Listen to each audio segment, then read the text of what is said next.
নমস্কাৰ সকলোকে pedagogy made easy YouTube চেনেলটোলৈ পুনৰবাৰ স্বাগতম জনাইছোঁ। আজি আমাৰ ভিডিঅ'ৰ বিষয়বস্তু হৈছে ৰাইট টু এডুকেশ্যন এক্ট 2009 শিক্ষাৰ অধিকাৰ আইন। এই ভিডিঅ'টো আমি যিসকলে গুৱাহাটী ইউনিভাৰ্চিটি BEd এণ্ট্ৰেন্সৰ কাৰণে প্ৰিপেৰেশ্যন কৰি আছে, লগতে বিভিন্ন চৰকাৰী প্ৰতিযোগিতামূলক পৰীক্ষাৰ কাৰণে প্ৰস্তুতি চলাইছে, এই সকলোখিনিৰ কাৰণে উপকৃত হোৱাকৈ আমি ভিডিঅ'টো প্ৰস্তুত কৰিবলৈ চেষ্টা কৰিছোঁ। আশা কৰিছোঁ আপোনালোকে পূৰ্বৰ ভিডিঅ'সমূহৰ দৰে এইটো ভিডিঅ'ৰ পৰা হ'লেও কিছু পৰিমাণে হ'লেও উপকৃত হ'ব। আহকচোন ভিডিঅ'টোৰ মাজলৈ যাওঁ। What is Right to Education Act 2009? RTE Act come under Article 21A. আমাৰ ইণ্ডিয়ান কনষ্টিটিউশ্যনে শিক্ষাৰ লগত জড়িত যিসমূহ আমাৰ আৰ্টিকুল আছে সেইসমূহ হৈছে আৰ্টিকুল 45, আৰ্টিকুল 21A। পূৰ্বৰ ভিডিঅ'ত আমি ডিছকাশ্যন কৰিছোঁ তাৰ বিষয়ে। তাতে আমাৰ যিটো RTE এক্টে কৈছে যে শিক্ষাৰ অধিকাৰটো আমি এটা ফাণ্ডামেণ্টেল ৰাইট হিচাপে আমি মান্য কৰিম। 86 কনষ্টিটিউশ্যনেল এমেণ্ডমেণ্ট 2002, অৰ্থাৎ আমাৰ যিটো সংবিধান সংশোধনী হৈছিলে 86 এমেণ্ডমেণ্ট হৈছিলে, তাতে আমাৰ শৈক্ষিক অধিকাৰটো ৰাইট টু এডুকেশ্যন এক্ট এটা ফাণ্ডামেণ্টেল ৰাইট হিচাপে, নাগৰিকৰ ফাণ্ডামেণ্টেল ৰাইট হিচাপে মান্যতা প্ৰদান কৰিছিল। Right to children to free and compulsory education act enacted by the parliament 4 August 2009। 4 August 2009 চনতে এই আইনখন পাৰ্লিয়ামেণ্টত চহী কৰা হৈছিলে আৰু এইটো came into force on 1 April 2010। 1 এপ্ৰিলৰ 2010ত এই এক্টখন আচলতে কাৰ্যকৰী হৈছিল। আপোনালোকে পৰীক্ষাত RTE এক্ট 2009 বুলি পাব আৰু বিভিন্ন কিতাপে পত্ৰই আপোনালোকে 2010 বুলিও পাব। আচলতে দুইটা ইয়েৰেই ৰিলিভেণ্ট হয়। 2009 চনতে এই আইনখন আহিছিল আৰু 2010 চনত সেইখন কাৰ্যকৰী হৈ উঠে। It describe the importance of free and compulsory education for children age between 6 to 14 year. 6 পৰা 14 বছৰ বয়সৰ যিসমূহ ল'ৰা ছোৱালী, তেওঁলোকৰ শিক্ষাৰ অধিকাৰটো আচলতে ছিকিউৰ প্ৰদান কৰিবৰ কাৰণে আৰু শিক্ষাৰ অধিকাৰটো মানে কম্পালচৰি কৰিবৰ কাৰণে সকলোৰে বাবে এই আইনখনে গুৰুত্ব প্ৰদান কৰিছিলে।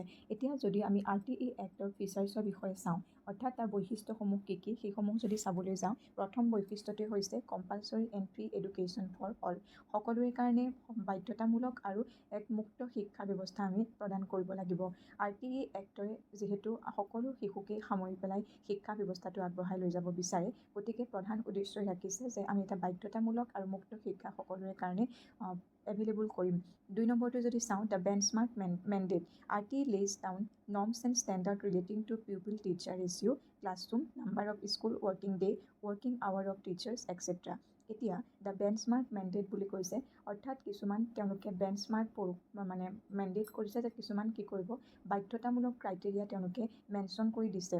যদিহে আমি RTE এক্টখনৰ সবিশেষ চাবলৈ যাওঁ, তেতিয়াহ'লে আমি গম পাম যে এটা শৈক্ষিক ক্লাছৰুমকে আদি কৰি স্কুলখনৰ পৰিৱেশটোত যিসমূহ উপাদান জড়িত হৈ থাকে, শিক্ষক, ছাত্ৰ, লগতে ক্লাছৰুমৰ বাতাৱৰণ, এই সকলোখিনি যাতে শিক্ষাৰ কাৰণে উপযুক্ত হয় সেই বিষয়সমূহক আচলতে গুৰুত্ব প্ৰদান কৰা হৈছিলে। ইয়াতে কৈছে যে পিউপিল টিচাৰ ৰেচিঅ', শিক্ষক আৰু ছাত্ৰ ছাত্ৰীৰ অনুপাত যেতিয়া এটা ক্লাছৰুমত সমতুল্য হৈ থাকিব, তেতিয়াহ'লে সেই ক্লাছৰুমৰ শিক্ষাদান আৰু শিক্ষা গ্ৰহণ প্ৰক্ৰিয়াটো উপযুক্ত হ'ব। আৰু ক্লাছৰুমটোৰ কেনেধৰণে সজাই তোলা হৈছে ছাত্ৰ ছাত্ৰী মনোগ্ৰাহী কৰি পেলাই, আৰু number of school working day, এজন শিক্ষকৰ কাৰণে স্কুলৰ কাৰ্যসমূহ কিমান দিনৰ কাৰণে প্ৰস্তুত কৰিব, এই সকলোখিনি এক দীঘলীয়া ধৰণে বৰ্ণনা RTE এক্টত উল্লেখ কৰিছে। 3 নম্বৰ যদি আমি ফিচাৰ্ছটো চাওঁ, quality and quantity of teachers. শিক্ষকসকলৰ কোৱান্টিটি আৰু কোৱালিটিৰ ওপৰত আচলতে গুৰুত্ব প্ৰদান কৰিছে। যে কোৱালিটি বুলি কোৱাৰ লগে লগে ট্ৰেইনিং যিহেতু এটা শিক্ষা গ্ৰহণ আৰু শিক্ষা প্ৰদান কৰিবলৈ তেওঁলোক আগবাঢ়ি যোৱাৰ লগে লগে তেওঁলোকৰ যিসমূহ প্ৰফেশ্যনেল কোৱালিফিকেশ্যন, এইসমূহ আচলতে ৰিলিভেণ্ট হয় নে নহয় সেই নিৰ্দিষ্ট ক্লাছৰুমটোৰ কাৰণে। আৰু কোৱান্টিটিৰ কথাটো কৈছে যে পিউপিল আৰু টিচাৰৰ যিটো ৰেচিঅ', সেইটো এটা ইকুইভেলেণ্ট হ'ব লাগিব, তেতিয়াহে এটা চাউণ্ড এডুকেশ্যনেল এনভাইৰনমেণ্ট ফৰ্ম হ'ব। গতিকে শিক্ষকৰ কোৱালিটি আৰু কোৱান্টিটি এই দুইটা বিষয়ে গুৰুত্ব প্ৰদান কৰে। এনচিউৰিং অলৰাউণ্ড ডেভেলপমেণ্ট অফ চিলড্ৰেন। এতিয়া NEP 2020 বিষয়ে পূৰ্বৰ ভিডিঅ'ত যেতিয়া ডিছকাশ্যন কৰিছিলোঁ, তেতিয়াও কৈছোঁ যে হলিষ্টিক প্ৰগ্ৰেছ অফ চিলড্ৰেন মানে খুব গুৰুত্ব প্ৰদান কৰিছে। হলিষ্টিক ডেভেলপমেণ্ট বুলি কোৱাৰ লগে লগে আমি অলৰাউণ্ড ডেভেলপমেণ্টৰ কথাই বুজোঁ, য'ত শিশুসকলৰ সৰ্বাংগীন বিকাশৰ কথা কয়। আমাৰ মহাত্মা গান্ধীয়ে এষাৰ এডুকেশ্যনেল কুইট তেওঁ দি থৈ গৈছে, তাত কৈছে যে education is the all round development body, mind and soul. অৰ্থাৎ এজন শিশুৰ যেতিয়া মগজুৰ শৰীৰৰ লগতে আত্মা আৰু মগজুৰ বিকাশ সাধন হ'ব তেতিয়াহে শিক্ষাৰ আচলতে প্ৰকৃত মিনিংটো আমি উলিয়াব পাৰিম। ঠিক সেইদৰে ইয়াতো কৈছে যে শিশুসকলৰ শৈক্ষিক বিকাশটোৱে যথেষ্ট নহয়, তেওঁলোকৰ সামাজিক বিকাশ, নৈতিক বিকাশ, অৰ্থনৈতিক বিকাশ এই সকলোখিনিকে সামৰি পেলাই আমি শিক্ষাৰ উদ্দেশ্য ৰাখিব লাগিব। Creating inclusive spaces for all. এতিয়া ইনক্লুচিভ স্পেচেছ বুলি কোৱাৰ লগে লগে আপোনালোকৰ হয়তো বহুতৰ কনফিউজন আহিব যে ইনক্লুচিভ স্পেচেছ কিহৰ কথা কৈছে। আমাৰ যিসমূহ নৰ্মেল ল'ৰা ছোৱালী আছে তেওঁলোকৰ লগতে যিসকল বিশেষভাৱে সক্ষম তেওঁলোককো আচলতে আমি ক্লাছৰুমৰ মাজলৈ আনিব লাগিব, যিহেতু ৰাইট টু এডুকেশ্যন এক্টৰ উদ্দেশ্যই হৈছে free and compulsory education for all.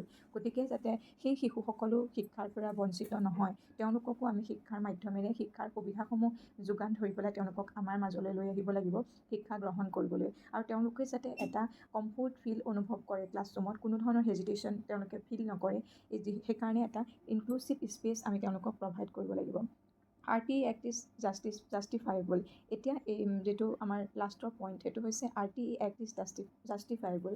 এতিয়া জাষ্টিফাইবল এইকাৰণেই কৈছে যদিহে কিবা কাৰণত কোনো এখন এডুকেশ্যনেল ইনষ্টিটিউশ্যনৰ বা ইমপ্লিমেণ্ট কৰিবলৈ যাওঁতে RTE Actখন যদি কিবা আসোঁৱাহ ধৰা পৰে বা কোনোবা প্ৰমিনেণ্ট যিসকল এডুকেশ্যনিষ্ট আছে তেওঁলোকৰ চকুত যদি RTE Actৰ কিবা ধৰণৰ গাফিলতি ধৰা পৰে যে এনেকুৱা সংশোধন হ'ব লাগে, তেতিয়া সেই ধৰণৰ সংশোধনখিনি তেওঁলোকে কৰিবলৈ ৰাজি আছে। গতিকে RTE Actখন এনেকুৱা নহয় যে আমি প্ৰস্তুত কৰিলোঁ, আমি প্ৰণয়ন কৰিলোঁ আৰু আমি ইমপ্লিমেণ্ট কৰিলোঁ আৰু সেইখনৰ কোনো ধৰণৰ চেঞ্জ নহ'ব। চিটুৱেশ্যনৰ যিহেতু সময় পৰিৱৰ্তনশীল, সময়ৰ লগে লগে আমাৰ শিক্ষাৰ ডিমাণ্ডবোৰ সলনি হৈ আহি থাকে, আমাৰ শৈক্ষিক পৰিৱেশো কিছু পৰিমাণে সলনি হয়। গতিকে ল'ৰা ছোৱালীৰ মানসিকতাৰ ওপৰত গুৰুত্ব প্ৰদান কৰি পেলাই আমি কি কৰিব পাৰোঁ, সময়ৰ লগে লগে সেই সকলো আঁচনিসমূহো আমি কিছু পৰিমাণে সংশোধন কৰিব পাৰোঁ। এই পইণ্টটোৱে ইয়াত সামৰি লৈছে।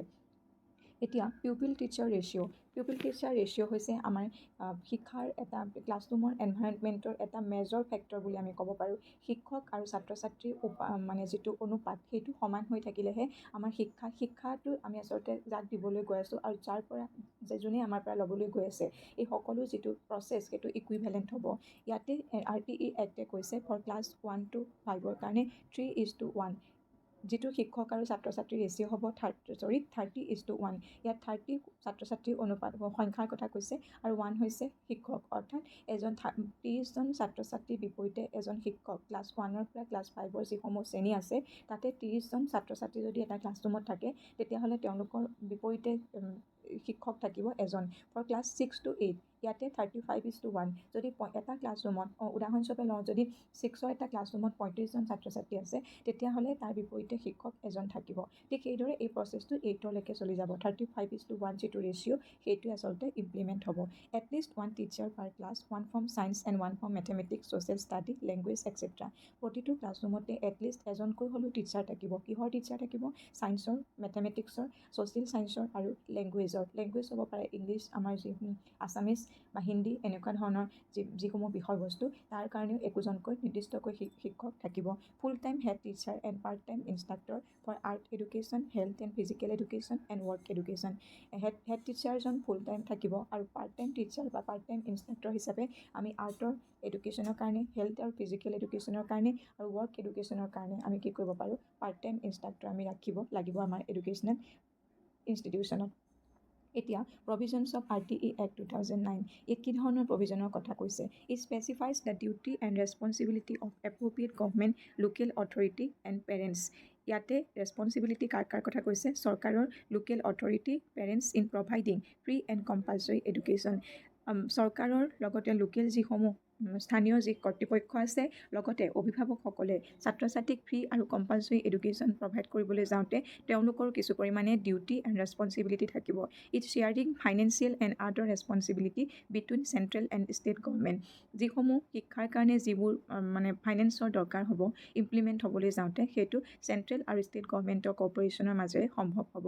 ইয়াতে প্ৰথম পইণ্টটোত ক্লিয়াৰলি মেনশ্যন কৰিছে যে শিক্ষাৰ ফাইনেন্সিয়েল এছিষ্টেঞ্চ চেণ্ট্ৰেল আৰু ষ্টেট গভৰ্ণমেণ্ট দুয়োটাৰ পৰাই হ'ব আৰু গভৰ্ণমেণ্টৰ লগতে লোকেল অথৰিটি আৰু পেৰেণ্টছৰো কিছু পৰিমাণে দায়িত্ব থাকিব তেওঁলোকে কাৰ্যকৰী কৰোঁতে। 2 নম্বৰ পইণ্টটোত কৈছে it provides for appointment of appropriately train teacher. পূৰ্বতেও আলোচনা কৰিছোঁ যে শিক্ষাটো ইফেক্টিভ হ'বৰ কাৰণে আমি সেই শিক্ষকসকলক প্ৰপাৰলি ট্ৰেইন কৰিব লাগিব।